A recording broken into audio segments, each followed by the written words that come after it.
పేపర్లు leak, data leak, merit list మాయం, mega డిఎస్సీనా దగా డిఎస్సీనా? సీఎం చంద్రబాబుపై మాజీ సీఎం వైఎస్ జగన్ ధ్వజం. చంద్రబాబు నాయుడు యొక్క సుపుత్రుడి శాఖలో మెగా డిఎస్సీ అని చెప్పేసి 16,000 మందిని ఒక డార్క్ ఆపరేషన్ కింద 16,000 మంది ఉద్యోగాలు ఇస్తున్నామని ముందు పెట్టి ఒక డార్క్ ఆపరేషన్ నిర్వహించారు. ఆ డార్క్ ఆపరేషన్ ఏంద్రా అంటే వైఎస్ జగన్మోహన్ రెడ్డి గారు ఇచ్చినటువంటి నోటిఫికేషన్ రద్దు చేసి ప్రహసనంగా మేమేదో ఉద్యోగాలు గెలిపిస్తున్నాం, తమ సుపుత్రుడి యొక్క శాఖలో ఉద్యోగాలు అని చెప్పేసి ఒక నోటిఫికేషన్ బయటకు తీసుకొచ్చి 16,000 మందికి ఉద్యోగాలు ఇస్తున్నామని చెప్పేసి లక్షల మంది యొక్క జీవితాలతో ఆడుకున్నారు.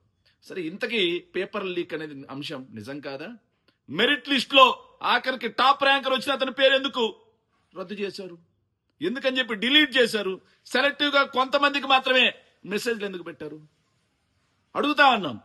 మెరిట్ లిస్ట్ ఎందుకు చూపించట్లేదు? ఇక క్రీడా శాఖ నుంచి ఇచ్చేటువంటి వాటిల్లో ఎందుకని చెప్పి నిబంధనలు ముందు మార్చారు, తర్వాత మళ్ళీ పాత నిబంధనలు తీసుకొచ్చారు డిఎస్సీ అయిపోయిన తర్వాత.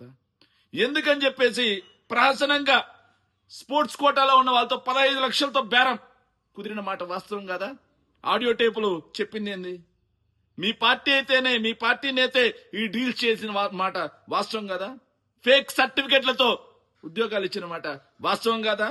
ఇది రిక్రూట్మెంటా లేకపోతే వేలంపాట? చంద్రబాబు, మీ సుపుత్రుడి యొక్క శాఖలో డార్క్ ఆపరేషనా? 15 లక్షలకి ఐఓఆర్ ఉద్యోగం అమ్ముకుంటారా ఎవరైనా? భవిష్యత్తు, పిల్లల యొక్క భవిష్యత్తును నిర్ధారించే ఐఓఆర్ ఉద్యోగం ఫేక్ సర్టిఫికెట్ లో 15 లక్షలకి ఎవరైనా అమ్ముకుంటారా? స్పోర్ట్స్ కోటాలో మీకు అవసరమైనట్టుగా నిబంధనలు మార్చడం, మళ్ళీ మార్చడం, మీకు అనుకూలమైన వ్యక్తులకు ఉద్యోగాలు రావడం కోసం. మెరిట్ లిస్ట్ ఎక్కడైనా సరే, అయ్యా ఇదిగో ఈ ఎగ్జామ్ జరిగింది, ఈ మెరిట్ లిస్ట్ ఇది అని చెప్పేసి ఎవరైనా ఆన్లైన్ లో పెడతారు. సో మెరిట్ లిస్ట్ పెట్టకుండా నీకు ఉద్యోగం వచ్చింది వాళ్ళకి మెసేజ్లు ఎవరైనా పంపిస్తారా? సో ఇది నిజంగా పారదర్శకత? పేపర్లు లీకు, డేటా లీకు, మొత్తంగా ఎటు చూసినా సరే మెగా డిఎస్సీ కాస్త ఏంటంటే దగా డిఎస్సీగా మారింది, మోసపూరిత డిఎస్సీగా మారింది. మెగా డిఎస్సీ మీ తెలుగు తమ్ముళ్ల పాలిటి ఏదైతే ఏం చెప్పాలి, ఇక ఆదాయ వనరుగా మారింది. చంద్రబాబు, నిజంగా నిరుద్యోగులను ఇంతలా వంచే మీకు నిరుద్యోగులే సరైన సమాధానం, గుణపాఠం నేర్పిస్తారు.